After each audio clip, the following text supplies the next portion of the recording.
আজকে এনসিপির প্রোগ্রাম ছিল গোপালগঞ্জে। সেই গোপালগঞ্জের খুনি সন্ত্রাসী আওয়ামী লীগ নিষিদ্ধ ঘটিত আওয়ামী লীগ আজকে আমাদের এনসিপি নেতাদের উপর হামলা করেছে। এই আওয়ামী লীগ বাংলার জমিন থেকে আমরা চিরতরে নিষিদ্ধ চাই। এই বাংলাতে আওয়ামী লীগের কোনো ঠাঁই হবে না, ছাত্রলীগের কোনো ঠাঁই হবে না। আওয়ামী লীগের কোনো নেতা কর্মী আগামী দিনে যদি বাংলাদেশের কোনো আনাচে কানাচে যদি বের হয়, তাহলে এনসিপির নেতৃবৃন্দ থেকে শুরু করে বাংলার প্রতিটি জনগণ তাদেরকে এই বাংলার জমিন থেকে উৎখাত করে ইন্ডিয়ার দাদা বাবুদের ঘরে তাদেরকে নিক্ষেপ করবে।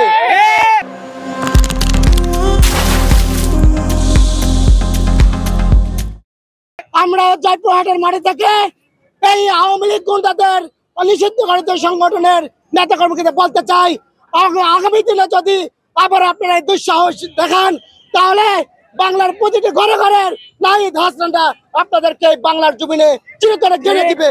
আজকে এই জুলাই যোদ্ধা এনসিপির প্রায় 100 নেতা কর্মী এই গোপালগঞ্জে আওয়ামী লীগ, ছাত্রলীগ, যুবলীগ সন্ত্রাসীদের দ্বারা আক্রান্ত হয়েছে। তারা আমাদেরকে হামলার মাধ্যমে এই দেশকে নৈরাজ্য ঘটানোর মাধ্যমে তারা আবার পিছনে দরজা দিয়ে ফিরে আসার ষড়যন্ত্র বা স্বপ্ন দেখছে।